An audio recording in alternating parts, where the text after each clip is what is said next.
Les célèbres sœurs siamois Brittany et Abby ont eu 33 ans cette année, voici à quoi elles ressemblent aujourd'hui.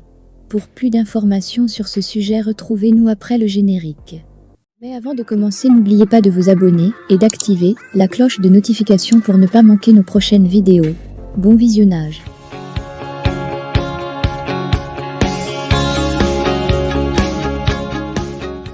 Ces sœurs siamois contrôlent chacune une moitié du corps qu'elles partagent. Elles racontent comment elles vivent au quotidien. Depuis le jour de leur naissance, les sœurs siamoises Abby et Brittany Ansel sont tout, sauf ordinaires. Leur incroyable et phénoménale histoire a défié tous les pronostics vitaux et fait la une de tous les journaux. Dès lors, elles n'ont cessé de toucher les cœurs et de captiver les esprits de tous ceux qui ont eu la chance de les découvrir. Lorsque les futurs parents, Patty et Mike Ansel, se rendirent dans cet hôpital situé en pleine campagne dans la région du Minnesota, ils n'avaient alors aucune idée de ce qui les attendait. Ils ne savaient pas qu'ils accueilleraient non seulement des sœurs jumelles, mais aussi des sœurs siamoises. À leur venue au monde, les parents ne ressentaient qu'amour et tendresse pour les deux petites filles, raconte le site Vie Pratique Féminin. Les deux sœurs jumelles sont nées le 7 mars 1990, dans la ville de Carvey County, dans le Minnesota. Elles sont venues au monde naturellement, mais présentaient déjà une spécificité, leur corps était collé d'une manière assez rare. En effet, elles sont atteintes de dicéphalique parapague, une pathologie qui est caractérisée par le fait que les deux corps sont joints, mais chacun des enfants a sa propre tête. Leur espérance de vie est assez faible, et les cas ne se bousculent pas non plus. Les statistiques sont formelles, on ne compte environ qu'un cas sur 189.000 naissances. Et sur cette petite portion de population, 11% seulement est concerné par la dicéphalique parapague. Brittany et Abby en font partie.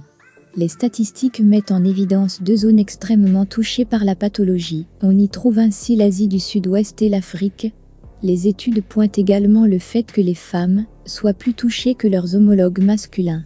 Si la naissance de ses frères et sœurs SIAMOIS peut être extrêmement traumatisante pour les CONCERNE accent aigu, fermez les parenthèses S, elle peut aussi entraîner la mort de bon nombre d'entre eux. 40 à 60% sont morts-nés, quand 35% ne survivent qu'un jour. Parmi les survivants, 70% sont reliés par le torse ou l'abdomen, 25% sont reliés par les hanches ou les jambes, et 5% sont reliés par la tête. Et ce ne fut que le début des problèmes pour les Ansel. Peu après la naissance d'Abby et Brittany, Patty et Mike, leurs parents, furent déjà confrontés à un nouveau challenge. Leurs docteurs les mirent face à une possibilité, une opération chirurgicale, pour tenter de séparer les deux filles. Ce qu'il faut savoir, c'est que dans le passé, il était impossible d'opérer si un organe tel que le foie ou le rein était commun aux deux enfants. Depuis, la technologie et les techniques ont progressé, même si l'opération est toujours périlleuse. En raison du faible taux de survie des bébés dans ce genre d'opération, les Ansel ne prirent pas de risque et refusèrent immédiatement la proposition des médecins. Cependant, le corps médical insista en rappelant aux parents que depuis leur naissance, les deux jumelles défiaient déjà les statistiques et les pronostics. En effet, il était très peu probable que les deux sœurs survivent à leur première nuit et pourtant, ce fut finalement le cas. Elles marquèrent même l'histoire des États-Unis, puisqu'elles furent les premières sœurs siamoises à survivre et à dépasser le stade de l'enfance. À l'époque, il n'y avait que 2 cas mondiaux ayant réussi cet exploit, un en Italie et l'autre en Turquie. En grandissant, de l'enfance à l'âge adulte, les jumelles Ansel continuèrent de déjouer les statistiques. En raison de leur force et de leur personnalité haute en couleur, les filles attiraient l'attention du monde entier.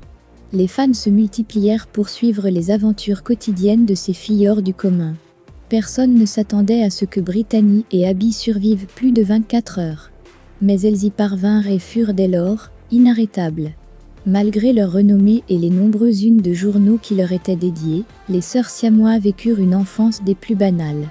Certes, avec le temps, elles subirent de nombreuses opérations chirurgicales, mais cela n'atteignit jamais le moral des jeunes filles. À l'âge de 12 ans, la croissance de Brittany se stoppa assez prématurément.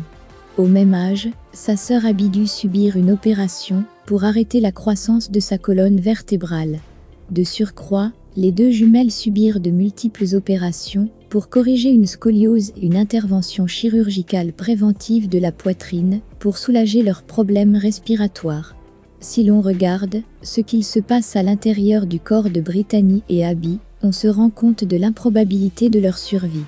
Alors qu'en apparence, elles partagent le même corps, en réalité, elles possèdent des organes qui leur sont propres. Elles ont leur propre cœur, leurs propres poumons, leur propre estomac, leurs propres reins, leur propre vésicule biliaire, leur propre colonne vertébrale et leur propre moelle épinière. Si le haut de leur corps est distinct, en dessous de la taille, le constat est loin d'être le même. Elles partagent quasiment l'ensemble du bas du corps, la cage thoracique, le grand intestin, le foie et même tout le système de reproduction. Aussi incroyable que cela puisse paraître, Abby et Brittany contrôlent chacune une moitié de leur corps commun. Abby, la sœur siamoise de droite, a le contrôle du bras et de la jambe droite, mais ne ressent rien du côté gauche. Brittany, quant à elle, est en charge de contrôler le côté gauche de leur corps.